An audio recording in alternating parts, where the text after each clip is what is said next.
মা, কবি কাজী নজরুল ইসলাম।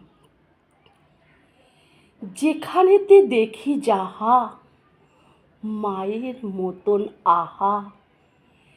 একটি কথায় এত সুধা মেশা নাই, মায়ের মতন এত আদর সোহাগ সে তো আর কোনো কানে কেহ পাইবে না ভাই।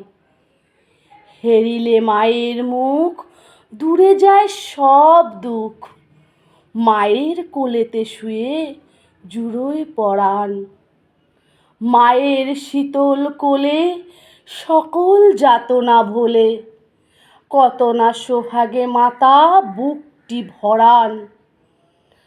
যখন জনম নিনু কত অসহায় ছিনু, কাদা ছাড়া নাহি জানিতাম কোনো কিছু। ওঠা বসা দূরে থাক, মুখে নাহি ছিল বাক। চাহনি ফিরিত শুধু মার পিছু পিছু। ধন্যবাদ।